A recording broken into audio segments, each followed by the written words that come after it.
তা আমাকে মেম্বার সাহেব বললেন যে স্বামী স্ত্রীর ওয়াজ করতে হবে। ইনশাআল্লাহুল আজিজ আপনাদের সামনে স্বামী এবং স্ত্রীর ওয়াজ করা হবে। কার ওয়াজ করা হবে? স্বামী এবং স্ত্রী। আজকে দেখা যায় সমাজে প্রায় 50% পরিবারে অথবা বেশিরভাগ পরিবারে স্বামী স্ত্রীর মধ্যে মিল নাই। আছে না এরকম? এর কারণটা কি জানেন? কিছু কারণ আছে, কারণটা একটু বলবো। কারণটা হলো এরকম, ওই রাস্তাঘাটে ভালো ভালো মেয়ে দেখে, কারো একটা মোটরসাইকেল দেখছে, কারো সুন্দরী বউ, আসে মন খারাপ, হেস মানুষের বউ ভালো, এটা কি পেলাম। তখন এখান থেকে শয়তান ওয়াসওয়াসা দেয়। কি ওয়াসওয়াসা দেয়? যে অমুকের বউ ভালো, অমুকের বউ ভালো, তোমারটা তো ভালো নয়। এই ওয়াসওয়াসা দেওয়ার কারণে স্বামী স্ত্রীর মধ্যে দ্বন্দ্ব শুরু হয়, হয় না? এর চিকিৎসাও আছে, ট্রিটমেন্টও কি আছে। আপনি যখন অসুস্থ হন ডাক্তারের কাছে যান না, ডাক্তার ওষুধ লিখে দেয়, তখন ওষুধ খেয়ে আপনি ভালো হন। কিন্তু আপনার যে পরিবারের সমস্যা, বউ ভালো লাগে না, এর চিকিৎসা আছে না? আজকে আমি আসরের পরে এই যে আমার সামনে সম্মানিত হাফেজ সাহেব বসে আছেন, ওনার সাথে গিয়েছিলাম ধান দেখতে, গিয়েছিলাম না হাফেজ সাহেব? সেখান থেকে একটা অভিজ্ঞতা নিলাম। কিছু মানুষের ধান খুব ভালো হয়েছে, হাফেজ সাহেবের ধানও খুব সুন্দর হয়েছে, কিন্তু কিছু মানুষের ধান আবার খারাপ হয়েছে। তো মনে করেন আপনার একটা জমির ধান খারাপ হয়েছে, তখন আপনি কি করবেন? সেখানে একটু ভালো করে সার দিবেন, যত্ন করবেন, ভিটামিন দিবেন, জমিতে পানি দিবেন সময় মতো, তাহলে ধানটা ভালো হবে না? হবে। ঠিক তেমনই আপনার বাড়িতে যে বউ আছে, তাকে ভালো না লাগে কি করবেন? বাজারে নিয়ে যাবেন, ভালো ভালো কসমেটিক কিনে দিবেন, ভালো কাপড় কিনে দিবেন, তার একটু চিকিৎসা করবেন, ভিটামিন খাওয়াবেন, দেখবেন শরীর স্বাস্থ্য ভালো হবে। একটু কসমেটিক ব্যবহার করাবেন, দেখবেন তখন মানুষের বউ আর ভালো লাগবে না, নিজেরটাই ভালো লাগবে। কথা বলেন ঠিক কিনা? এটা বাস্তব সত্য কথা। ভাইরা আমার, সমস্যা বললাম, সমাধানও বলে দিব একটা একটা করে।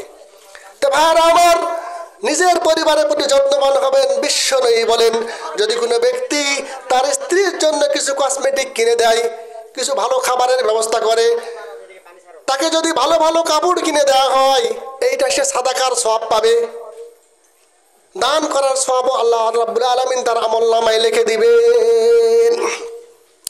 তো ভাইরা আমার, স্বামী এবং স্ত্রী এমন একটা বিষয়, আল্লাহ রাব্বুল আলামিন বলেন, ومن آياته أن خلق لكم من أنفسكم أزواجا لتسكنوا إليها وجعل بينكم مودة ورحمة إن في ذلك لآيات لقوم يتفكرون। سورة الروم آيات نمبر 21। আল্লাহ রাব্বুল আলামিন আয়াতে বলেন, ও পৃথিবীর মানুষেরা, আমি তোমাদের সুখের জন্য, আমি তোমাদের শান্তির জন্য তোমাদের স্ত্রীর ব্যবস্থা করেছি, তোমাদের বউয়ের ব্যবস্থা করেছি। তোমাদের স্ত্রীরা তোমাদেরকে সুখ শান্তি দিবে। বিশেষ করে তোমরা যখন মাঠে যাবে, মাঠ থেকে আসবে, শরীর ক্লান্ত হয়ে যাবে, তোমার স্ত্রী তোমার শরীরে একটু পাখার বাতাস করবে।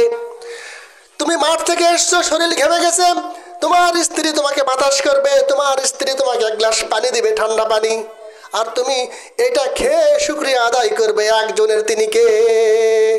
বলি আলহামদুলিল্লাহ। তো ভাইরা আমার, স্ত্রীর কাছে আমরা শান্তি পাবো। কি পাবো? শান্তি। আর এই শান্তি এবং সুখের জন্য কিন্তু স্ত্রী দিয়েছেন আল্লাহ রাব্বুল আলামিন। কিন্তু আজকে আমাদের স্ত্রীরা এটা বোঝে না। তাদের উচিত হলো এই মাহফিলে আসা। মাহফিলে আসলে তারা বুঝতে পারবে সমাজে অশান্তি কেন হচ্ছে এবং শান্তি পাওয়ার জন্য কি করা যায়। আজকে যদি পৃথিবীর নারী জাতিরা, পৃথিবীর মহিলারা, পৃথিবীর স্ত্রীরা যদি স্বামীকে ভালোবাসতো, তাহলে এই সমাজটা সুন্দর হতো।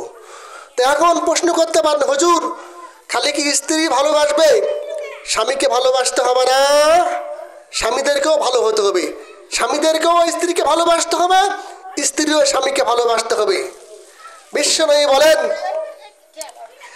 যে, মনে করেন আপনার বাড়িতে একটা স্ত্রী আছে, আপনি বাড়িতে গেলেন, যদি বিশ্বনবীকে প্রশ্ন করা হলো, আইয়ুন নিসাউ খায়রান ক্বালা আল্লাতী তাসররুহু ইযা নাযারা, বিশ্বনবীকে প্রশ্ন করেন, ইয়া রাসূলুল্লাহ, কোন স্ত্রী লোক উত্তম? বিশ্বনবী বলেন, যে স্ত্রীর দিকে তাকালে স্বামীর মন জুড়িয়ে যায়, সেই স্ত্রী হলো উত্তম। মনে করেন আপনি ব্যবসা করে আসছেন, লস করে আসছেন, ব্যবসা আজকে বাজারে গেছেন, লস হয়ে গেছে, কিন্তু স্ত্রীর মুখের হাসি দেখে আপনার সেটা ভুলে গেছেন। বলি সুবহানাল্লাহ। তো ভাইরা আমার, এই যে কথাগুলো বলছি, স্ত্রীরকে যত্ন রাখতে হবে, তিনি স্বামীকে ভালোবাসবেন, স্বামীর আদর্শ মানবেন, এবং ওই স্ত্রী উত্তম যে স্ত্রী তার দেহ এবং মন এবং বাবা বাড়িতে যদি কিছু সম্পদ নিয়ে আসে, এই সম্পদের নিয়ে বাড়াবাড়ি করে না, সম্পদের অহংকার করে না, এই সমস্ত স্ত্রী হলো উত্তম স্ত্রী। এই স্বামী এবং স্ত্রী সম্পর্কে বিশ্বনবীর অনেকগুলি হাদিস আছে। আজকে মা বোনদেরকে বলছি একটা হাদিসটি বর্ণনা করেছেন হযরত আনাস রাদিয়াল্লাহু তাআলা আনহু। বিশ্বনবীর হাদিস, যদি কোনো মেয়ে মানুষ 4টি কাজ করে তাকে জান্নাত দিবেন আল্লাহ রাব্বুল আলামিন। কয়টি কাজ? 4টি। দেখেন, হাসরের ময়দানে একজন স্বামীর বা একজন ছেলের কিন্তু ছেলে মানুষের অনেক হিসাব, অনেক জমা জমিন, ব্যবসা বাণিজ্য, সম্পদ অনেক কিছু আছে, হিসাব দিতে দিতে অনেক সময় লাগে যাবে।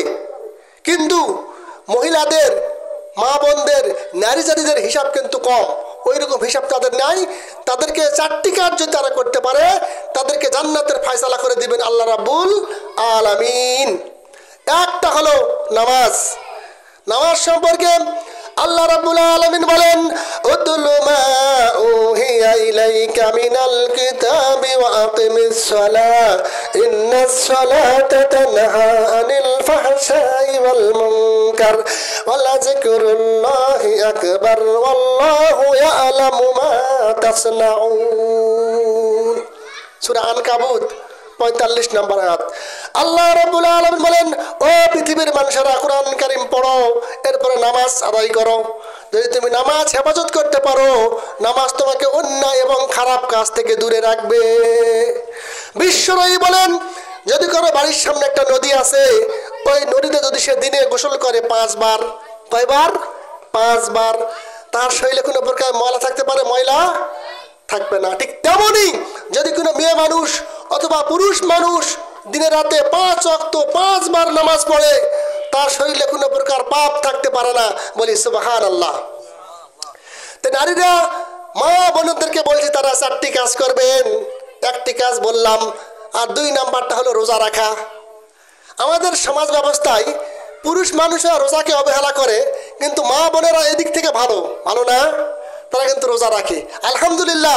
তারপরে কিছু কিছু মা বোন আছে আধুনিক স্টাইলের, যেগুলি হয়তো রোজা 2-4টা মিস করেন বা অবহেলা করে রাখেন না। তাদেরকে বলছি, মা এবং বোনেরা, আপনারা রোজা কি ছেড়ে দিবেন? রোজা রাখতে হবে। 3 নম্বরটা হলো পর্দা। আজকেও কথা বললো একজন ভাই, বললেন যে পর্দা সম্পর্কে বলতে হবে। একটা মেয়েকে পর্দা রাখতে হবে। পর্দার কথা কিন্তু আল্লাহ রাব্বুল আলামিন বলেননি, অকরনা ফি বুয়ুতিকুন্না ওয়ালা তাবাররাজনা তাবাররুজাল জাহিলিয়াতুল উলা, সূরাতুল আহজাব। আল্লাহ রাব্বুল আলামিন বলেন, ও পৃথিবীর মায়েরা, ও পৃথিবীর মানুষেরা, ও পৃথিবীর নারী সমাজ, যখন তোমরা বাড়ি থেকে বের হয়ে যাবে, তখন তোমরা ইসলামের বিধান মেনে, পর্দার বিধান মেনে, হেজাব পরে ঢেকে ঢুকে তারপর বাইরে থেকে বাইরে যাবে। বাজারে বা কোনো কাজে বিশেষ কারণে তুমি যেতে পারবে নারী, তোমার স্বামীর সাথে অসুবিধা নাই, তবে পর্দার বিধান মানতে হবে। কিন্তু আজকে দেখা যায়, এই ঢাকা শহরে যান, রাজশাহী শহরে যান, বড় বড় শহরে কিছু কিছু মহিলা প্যান্ট শার্ট পরে না। এইটা আবার কেমন ব্যবহার চলাফেরা করে? এটা মানুষ না অন্য কিছু? কথা বলেন ঠিক কিনা? লজ্জা শরম বলতে কিছু আছে? মেয়ে মানুষ প্যান্ট পরলে ভাই খারাপ দেখা যায় না? ওই মেয়েটা যদি বোরকা পরে দেখেন কত সুন্দর লাগবে। আচ্ছা, মনে করেন তো, এই যে মেয়েগুলি প্যান্ট শার্ট পরে, এদেরকে কিন্তু একজন সভ্য পুরুষ, একজন ভালো মানুষ, একজন 5 ওয়াক্ত নামাজওয়ালা পুরুষকে বিয়ে করতে চাই বলেন? যাবে না। একজন বিসিএস অফিসার, একজন স্যার, বড় স্যার, সেও দেখেন ওই প্যান্ট শার্ট পরা, ওইরকম ব্যবহারটা চলা মেয়েকে বিয়ে করতে চাবে না। কথা বলেন ঠিক কিনা? তার প্রমাণস্বরূপ দেখেন, এখানে একটা চকলেট পড়ে আছে, ওই চকলেটটার কভার কিন্তু আছে, মানে উপরে একটা পলিথিন কাগজ মোড়ানো আছে, ধুলাতে পড়ে আছে, ওর মধ্যে কোনো কাগজ পেঁচানো নাই। বলেন তো, আপনি যদি খেতে চান বা নিতে চান, কোনটা নেবেন বলেন তো? যেইটা চকলেটের উপর পলিথিন পেলানো আছে, কাগজ মোড়ানো আছে, সেটা খাবেন না?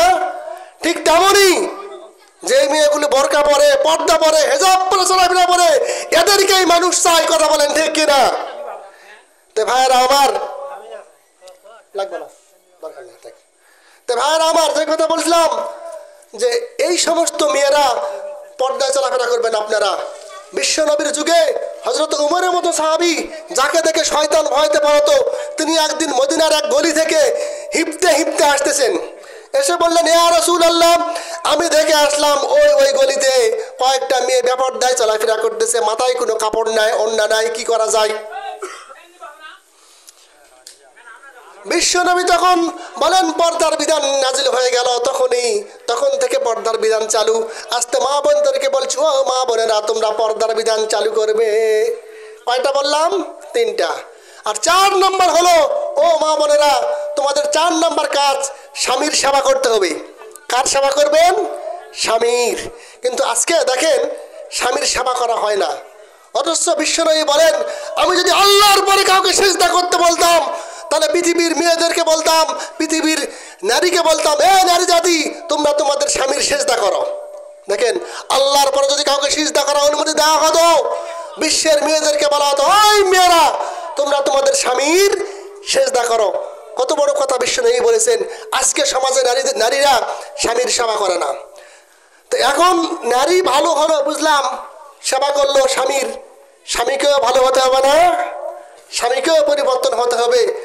ছোট্ট একটু দোষ পারে যদি আপনি স্ত্রীকে মারেন, তাহলে এইটা কি মারা যাবে? স্ত্রীকে মারতে সম্পূর্ণ নিষেধ করা হয়েছে, কোনো প্রকার স্ত্রীকে মারা যাবে না। এমনকি অনেক স্বামী আছেন স্ত্রীর উপর টর্চার করে। কেমন টর্চার করেন? একটু কান লাগাবেন ভাইরা, আমার কথা বলছি।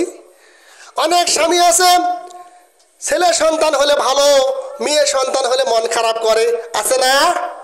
অথচ ছেলে সন্তান এবং মেয়ে সন্তান দেওয়ার মালিক একজন, তিনি কে? আল্লাহ রাব্বুল আলামিন বলেন, ইয়াহাবু লিমান ইয়াশাউ ইনাসা ওয়া ইয়াহাবু লিমান ইয়াশাউ যুকুরা আও ইজাউজুহুম যুকুরানা ওয়া ইনাসা ওয়া ইয়াজআলু মান ইয়াশাউ আকিমা। আল্লাহ রাব্বুল আলামিন বলেন, আমি এমন আল্লাহ, আমি এমন মালিক, আমি যাকে ইচ্ছা তাকে মেয়ে সন্তান দান করি, আমি যাকে ইচ্ছা তাকে পুত্র সন্তান দান করতে পারি। আমি এমনই আল্লাহ, যাকে ছেলে মেয়ে উভয় দান করতে পারি। আমি এমনই আল্লাহ, আমি এমনই আমি যাকে ইচ্ছা তাকে ছেলেও দিব না, মেয়েও দিব না, বন্ধা করে রাখি। সব আল্লাহর পরীক্ষা। অনেক সময় দেখা যায় কোনো মানুষের সন্তান হয় না, তখন মানুষ হুট করে বলেই ফেলে, এই লোকটা মনে হয় ভালো নয়, এই জন্য সন্তান কি মনে হয় পাপ কাজ করছে, সন্তান হয় না। এটা বলা যাবে? আল্লাহর একজন নবী ইব্রাহিম আলাইহিস সালাতু ওয়াস সালাম, সকলের নাম শুনেছেন, সুদীর্ঘ 86 বছর বয়সে সন্তান হয়েছে। তাহলে আজকে আমাদের যাদের সন্তান হচ্ছে না, এই সমস্ত লোকদেরকে ছোট করে দেখার কোনো সুযোগ নেই। ভাইরা আমার, এক স্বামী এক ভাই কি করছে, ওর পর 6টা মেয়ে হয়েছে। কয়টা মেয়ে হয়েছে? 6টা মেয়ে। মন খারাপ স্ত্রীর পুতুর, কি রে বারবার মেয়ে হয় কে? পরেরবার আবার পেটে বাচ্চা আসছে, সন্তান এসছে। তো উনি, তখন তো এটা অনেক আগের কথা, তখন এত ডাক্তার ছিল না, বা আগেই পরীক্ষা করা হতো না কি হবে না হবে। বর্তমান কিন্তু এটাও কিন্তু আইন করা হয়েছে যে পেটের ভিতর যে বাচ্চা আছে এটা কিন্তু কি পরীক্ষা করা যাবে না বর্তমান আইনে।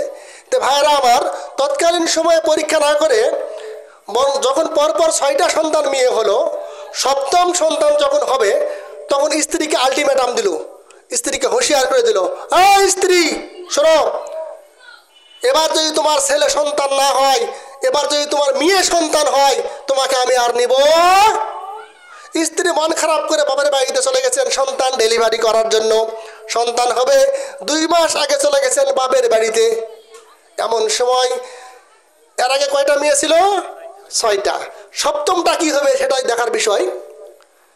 স্ত্রীকে হুঁশিয়ার করলো, ও স্ত্রী, এবার যদি তোমার মেয়ে সন্তান হয়, তোমার বাপের বাড়ি থেকে তোমার আসার কোনো প্রয়োজন নাই। যদি ছেলে সন্তান হয়, আমি যাব তোমাকে নেওয়ার জন্যে। স্ত্রী তো আল্লাহর কাছে দোয়া করে, রব্বুল আলামিন, এবার যদি আমার মেয়ে সন্তান হয়, তাহলে তো আমার সেখানে ভাত হবে না। তো এরকম কিছু স্বামী আছে না, এরকম কিছু অমানবিক, এরকম কিছু অত্যাচারী স্বামী আছে কিনা? ওই স্বামীদেরকে বলছি ভালো হন, তা না হলে কিন্তু কোন দিন যে বিপদ আসবে বলাই যাবে না। তো ভাইরা আমার, যে কথা বলছি, স্ত্রী চলে গেছে বাপের বাড়িতে, এমন সময় স্বামী আল্লাহর গভীর ঘুমের মধ্যে স্বপ্নে দেখেছেন, স্বপ্নের মধ্যে চলে গেছেন আল্লাহর জাহান্নামে। কোথায় গেছে? জাহান্নামে। জাহান্নামের ফেরেশতা ওই ভাইকে নিয়ে জাহান্নামের প্রথম গেটে ঢুকাবে, প্রথম গেটে নিয়ে যাচ্ছে, এমন সময় দেখে প্রথম মেয়েটা দাঁড়িয়ে আছে দারোগার মতো। বলি সুবহানাল্লাহ। প্রথম মেয়ে ওই জাহান্নামের ফেরেশতা প্রথম গেটে তাকে নিয়ে যাচ্ছে, এমন সময় প্রথম মেয়েটা বাধা দিল, ওই এখান থেকে নিয়ে যাও, কাকে নিয়ে আসছো? আমার বাবাকে নিয়ে আসছো কেন? আমার বাবাকে আমি এর ভিতরে যেতে দিব। প্রথম গেটে নিতে পারেনি, চলে গেল দ্বিতীয় গেটে। দ্বিতীয় গেটে যায় দেখে 2 নম্বর মেয়েটা দারোগার মতো, এসপির মতো দাঁড়িয়ে আছে মশার নিয়ে। এমন সময় ফেরেশতা ওই মেয়েকে, ফেরেশতা ওই ভাইকে নিয়ে কি জাহান্নামের দ্বিতীয় গেটে আসতেছে, এই মেয়ে বাধা দিল যে না, এখানে নিয়ে আসা যাবে না, চলে যাও। 3 নম্বর গেটে গেছে, গিয়ে দেখে 3 নম্বর মেয়েটা কি দাঁড়িয়ে আছে। চতুর্থ গেটে গেছে, 4 নম্বর মেয়ে দাঁড়িয়ে আছে, ঢুকাতে পারেনি তাকে। 5ম গেটে গেছে, 5ম মেয়ে দাঁড়িয়ে আছে, সেখানেও ভিতরে নিয়ে যেতে পারেনি, তার বাবাকে জাহান্নামের ভিতরে ঢুকাতে পারেনি। 6ষ্ঠ গেটে চলে গেছে, গিয়ে দেখে 6 নম্বর মেয়েটা দারোগার মতো দাঁড়িয়ে আছে। তখন ফেরেশতা বলতেছে, আমি একে নিয়ে জাহান্নামে যাব। তখন মেয়েটা ঝাড়ি মারলো একটা। কি ঝাড়ি মারলো? এখান থেকে নিয়ে চলে যাও, আমার বাবা হয়, তাকে জাহান্নামে ঢুকানো যাবে। চলে গেছে 7ম গেটে, শুরু হয়ে গেছে খেলা। মেয়ে কয়টা? 6টা। 7 নম্বর গেটে আর কেউ নাই। তখন কি করছে ওই ফেরেশতা তাকে নিয়ে চলে গেছে কোথায়? জাহান্নামের ভিতরে। যেই জাহান্নামের ভিতরে নিয়ে চলে গেছে, ইয়াউমা তুকাল্লাবু উজুহুহুম ফিন্নার, সূরা আহজাব 66 নম্বর আয়াত। যেই 7ম গেটে ঢুকানো হয়ে গেছে, ওখানে কোনো মেয়ে নাই। ওই ভাই কি করেছে, ওই স্বামী আগুনে পুড়ে শরীর ঘামে একেবারে অবস্থা খারাপ, মনে হয় মরে মরে যাবে। এমন সময় ঘুমের মধ্যে স্বপ্নে উঠছে, দেখে গা ঘামে গেছে, খুব কষ্ট হচ্ছে, একটু আজাব পাচ্ছে। এমন সময় ওই ঘুম থেকে উঠে দৌড় মারছে, ওই শেষ রাতে দৌড় মারছে, শ্বশুরবাড়ি দৌড় মারছে। এক দৌড়ে যতদূর যায়, রাস্তাঘাটে হয়তো কোনো যানবাহন পেয়েছে পায়নি, শ্বশুরবাড়ি চলে গেছে। ঠিক ফজর আজানের সময় যা ডাকতেছে, ও বিবি, ও স্ত্রী, ও প্রিয়তমা স্ত্রী, গেট খোলো, গেট খোলো, গেট খোলো, কথা আছে। কি কথা আছে? আমি দোয়া করি এবার তোমার মেয়ে সন্তান হোক। এরা কি বলেছিল? ছেলে হবে। এখন বললো কি মেয়ে হোক। ঠেলার নাম কি? বাবাজি। দেখেন, অথচ বিশ্বনবীর কথা, যার 3টি মেয়ে তার কয়টি জান্নাত? 3টি জান্নাত। 2টি মেয়ে হলে 2টি জান্নাত। হাফেজ সাহেব, আপনার কয়টা মেয়ে? 4টি জান্নাত পাবেন। একটা আমাকে দিলেই তো হয়ে যায়, লাগে আর কিছু? সুবহানাল্লাহ। দেখেন বিশ্বনবীর কথা, এটা কিন্তু আমার কথা নয়। আজকে যারা আমরা মেয়েদেরকে বা স্ত্রীদেরকে যদি মেয়ে সন্তান হয় বারবার মন খারাপ করি, মন খারাপ করা যাবে? আপনি যদি আপনার স্ত্রীর উপর মন খারাপ করেন, তাহলে আপনি শুধু স্ত্রীর উপর এরকম ঠিক করেন, স্ত্রীর উপর আপনি মন খারাপ করলেন না, আপনি স্বয়ং মন খারাপ করলেন আল্লাহর উপর। কথা বলেন ঠিক কি না? এজন্য আল্লাহর উপর মন খারাপ করা যাবে? ছেলেও দিবে সেই আল্লাহ, মেয়েও দিবে কি সেই আল্লাহ। তো ভাইরা আমার, স্ত্রী যখন পেয়েছেন, স্ত্রীর জন্য দোয়া করবেন, সন্তানের জন্য দোয়া করবেন।